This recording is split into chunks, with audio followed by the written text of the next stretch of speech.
येत्या 7 तारखेला होऊ घातलेल्या कोलगाव जिल्हा परिषद मतदारसंघाची निवडणूक अत्यंत खेळीमेळीच्या वातावरणात संपन्न होत आहे.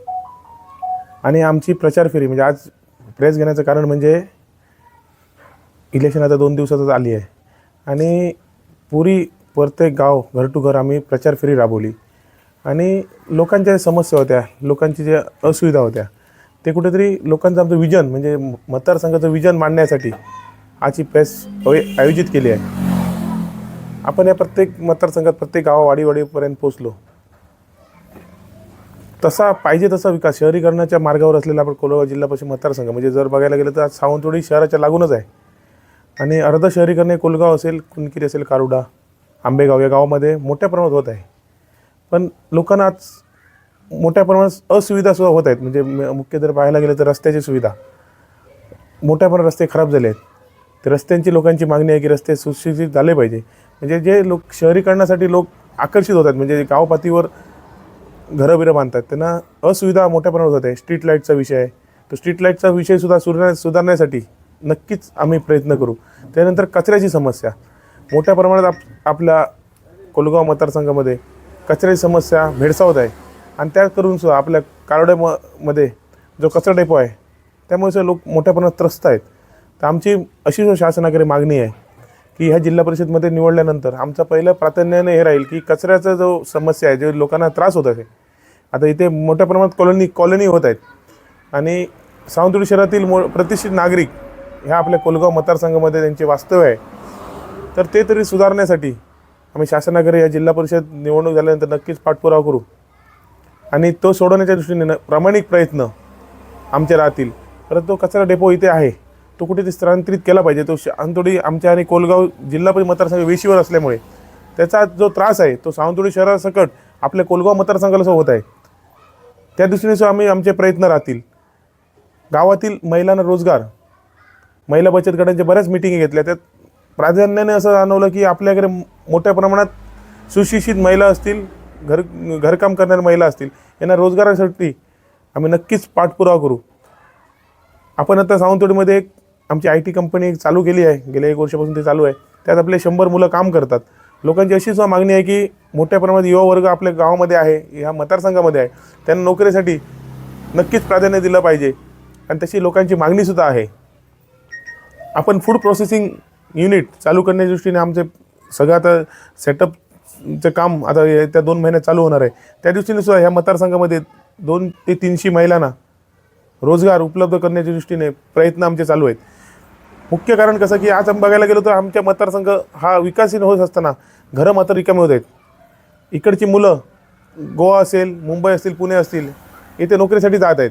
तर त्यांना गावामध्ये थांबली पाहिजे या दृष्टीने सुद्धा रोजगार निर्मितीसाठी आमचं प्राधान्य आणि विजन म्हणजे हे जाहीरनामा आम्ही तसं प्रसिद्ध केला आहे आणि लोकांपर्यंत पोचलं पाहिजे. ह्या दृष्टीने आम्ही प्रयास आज घेतली की येणाऱ्या काळामध्ये लोक म्हणतात की आपल्याला विकास तर होणार आहे, निरंतर प्रोसेस आहे, रस्ते, वीज, पाणी होणारच आहेत, पण त्याबद्दल रोजगार, महिलांना आर्थिक सबलीकरणासाठी विविध योजना ह्या मतदारसंघामध्ये आमच्या पाठपुरावा राहील आणि नक्कीच त्या तडीस नेण्यासाठी आम्ही प्रयत्न करू.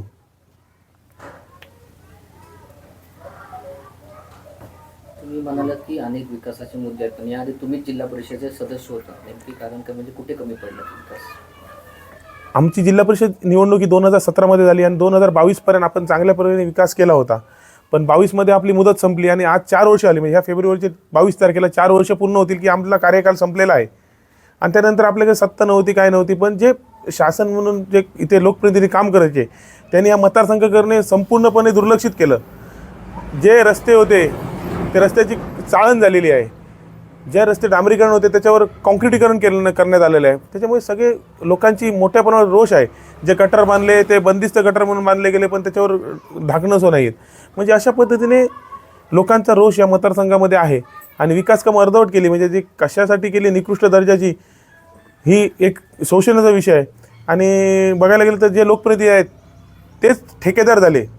लोकप्रतिनिधी ठेकेदार झाल्यामुळे कामं निकृष्ट झाली आणि त्यात जी मलाई कमवण्यात आली ती मलाई कमवण्यासाठी सगळी कामं ही निकृष्ट दर्जाची करण्यात आली आहेत. तुमच्या कार्यकाळात जो कोविडचा एक पिरियड आला होता त्या कालावधीमध्ये तुम्ही कुठे दिसला नाही असं विरोधकांचं म्हणणं आहे, त्यावर तुम्ही काय म्हणाल? कोविडच्या कार्यकालामध्ये आम्ही जेवढं काम केलं तेवढं कोणीच काम केलं नाही आहे. आम्ही शोबाजी करून फोटोबाजी करणारे आम्ही कार्यकर्ते नाहीत. आज आम्ही ग्राउंड लेवलवर काम करतो. आम्ही कुठलेही भंकपगिरी करत नाही, म्हणजे फक्त फोटो येण्यासाठी नाही तर व्हिडिओ हे करण्यासाठी. आपलं कार्य कधीच नसतं. आणि जर आम्ही काम केलं नसतं तर आज एवढ्या मोठ्या प्रमाणात अपक्ष राहून सुद्धा जनसमुदाय, लोकांची शक्ती आमच्या पाठीची राहिली नसती. आज समोरचे जे उमेदवार ते घाबरले आहेत. पक्षाचा सपोर्ट असून, सर्व यंत्रणा असून, सामदाम दंड भेद वापर करून सुद्धा ते आज घाबरलेल्या स्थितीत आहेत. मग याचा सुद्धा विचार करावा की कोण ग्राउंड लेवलवर काम करतो. फक्त गाडी ACच्या गाडीमध्ये फिरून काम होत नाही, तर ग्राउंड लेवलवर उतरावं लागतं. आणि कोविड काळामध्ये कोणी काम केलं नाही केलं हे तर बघायला गेलं तर आपले सरपंच, म्हणजे तेव्हा काळात घोगळे म्हणून हे काम करत होते, प्रभारी सरपंच म्हणून. आणि त्या घोगळे असतील, काजरेकर असतील, आम्ही सर्व टीम मोठ्या प्रमाणात एवढं काम केलं आहे की आज सुद्धा आम्ही प्रचार करताना लोक त्याची जाण ठेवतात. ह्या मतदारसंघामध्ये असं आलं की विरोधकचे सुद्धा आज कार्यकर्ते आहेत, ते माझे आज प्रचार करत आहेत. कशा त्यावेळी त्यांना बॅड उपलब्ध होत नव्हती. अशा मी अनेक त्यांच्या कार्यकर्त्यांना, म्हणजे त्यांचे सत्ता असून सुद्धा त्यांना बॅड उपलब्ध होत नव्हती, अशा बऱ्याच कार्यकर्त्यांना तेव्हा बॅड असेल, ऑक्सिजन असेल, आम्ही घरपोच सुविधा उपलब्ध करून दिल्या होत्या. पण आम्ही कुठली शोबाजी केली नाही आणि पेपरबाजी केली नाही. पण ते कार्यकर्ते आज म्हणजे प्रचार म्हणून काम करायचे, प्रचारक म्हणून. आज तुम्ही ठाम विश्वास व्यक्त केला की आपण 2,500च्या लीडने विजय होणार. तुम्ही म्हणता एकीकडे ते घाबरले, ते म्हणतात की 2,500च्या मताने 9 तारीखला आपण त्याची सर्व उत्तरं देणार. आपण हा जी आज प्रेस आहे ती कुठली टीका करण्यासाठी घेतली नाही. फक्त माझं विकास विजन मांडण्यासाठी घेतली होती. ते म्हणत असतील आज त्यांचं कसं आहे, मोठ्या प्रमाणात जी पाकिट सिस्टीम आहे ती या मतदारसंघात चालू आहे. आणि ते पाकिटाच्या जीवावर वाटतं, त्यांना वाटतं की विजय हा निश्चित होईल. पण मला ठाम विश्वास आहे की जनशक्ती विरुद्ध जनशक्ती हे कायम जनशक्तीचा विजय होतो. कितीही तुम्ही पाकिटं वाटली तरी लोक पाकिटं घेतील, पण तुम्ही मतदान हे आमच्याच बाजूने होईल. आणि विजय हा तुम्ही आता घोड्या मैदानाला काही जास्त दिवस राहिले नाहीत. येत्या 9 तारखेला नक्कीच याचा तुम्हाला प्रत्यय येईल की काय होऊ शकतं.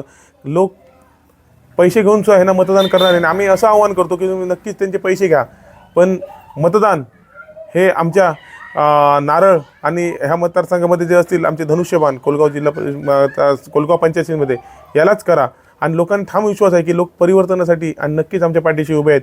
कुठल्याही आमिषाला नाही तर कुठल्याही इतर कारणाला नक्कीच हे बळी पडणार नाहीत. त्यांनी कुठलीही सोंग घेतली, कुठलेही आरोप केले तरी आम्ही डगमगणार नाही. आमचा विकास हाच मॉडेल आहे आणि येणाऱ्या काळामध्ये त्याच मॉडेलवर आम्ही काम करू. आणि नक्कीच तुम्ही बघा, ते किती बलगाना केल्या, ते 9 तारखेला गुलाल आम्हीच उधळणार.